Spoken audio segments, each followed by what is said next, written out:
রাজধানীর হাতিরঝিলে ব্রিজের নিচে অজ্ঞাত পরিচয় একজনের মরদেহ ভাসমান অবস্থায় পাওয়া গেছে। মরদেহ উদ্ধারে কাজ করছে পুলিশ। সেখানে আছেন সহকর্মী মহিম মিজান। আরও খবর নিয়ে যোগ দিচ্ছেন আমাদের সাথে।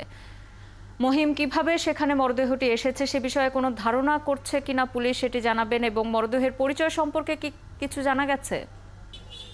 না, শাওন, এখনো পর্যন্ত মরদেহের পরিচয় সম্পর্কে তেমন কিছু জানা যায়নি। কারণ সকালবেলা থেকে আসলে মরদেহটি হাতিরঝিলের, আপনাকে বলি সেটা হচ্ছে যে গুলশান এবং বাড্ডা লিংকের যে লিংক রোড, সেই লিংক রোডের পাশে যে হাতিরঝিলের পোর্শনটা আছে, অর্থাৎ সাইডটা আছে, সেই সাইড দিয়ে আসলে এই মরদেহটি ভাসমান অবস্থায় পেয়েছে আইন শৃঙ্খলা রক্ষাকারী বাহিনীর সদস্যরা। এটা প্রথমে ভাসমান অবস্থায় দেখে সংশ্লিষ্ট স্থানীয়রা, তারা প্রথমে দেখে বাড্ডা থানা পুলিশকে সেটা অবহিত করে, 999-এ ফোন করে অবহিত করার পর পুলিশের কয়েকটা টিম এখানে আসে। এই ঈদে দেশ জুড়ে কেনাকাটার ফুর্তি হবে শুধু বিকাশে, সাথে ডিসকাউন্ট কুপন, ইনস্ট্যান্ট ক্যাশব্যাক।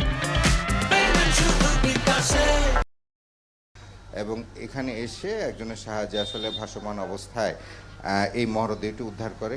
এইটি নিয়ে গত প্রায় 10 দিনের দ্বিতীয় মরদেহ উদ্ধার। কারণ এর আগে হাতিরঝিলে আরেক যুবকের মরদেহ উদ্ধার করেছে আইন শৃঙ্খলা রক্ষাকারী বাহিনীর সদস্যরা। এই নিয়ে আরেকটি হাতিরঝিলে এরকম প্রায় ঘটনা ঘটে, কিন্তু এই মৃত্যুর কারণ সম্পর্কে এখনো পর্যন্ত নিশ্চিত হওয়া যায়নি এবং পরিচয় সম্পর্কে এখনো পর্যন্ত নিশ্চিত হওয়া যায়নি। তবে পুলিশ যেটি প্রাথমিকভাবে ধারণা করছে, 30 থেকে 40-এর মাঝামাঝি কোন একটি বয়সের মানুষ হবে এই ব্যক্তি, এবং তার মৃত্যুর সময় হয়তো গতকাল সন্ধ্যা বা রাতের দিকে হতে পারে, যার কারণে মৃত্যুর পর তার শারীরিক অবস্থা এখনো পর্যন্ত প্রায় অক্ষত রয়েছে, তেমন একটা নষ্ট হয়নি, যার কারণে হচ্ছে যে তাকে অনায়াসেই তার পরিচয় হয়তো শনাক্ত করা সম্ভব হবে ছবি তোলার পর।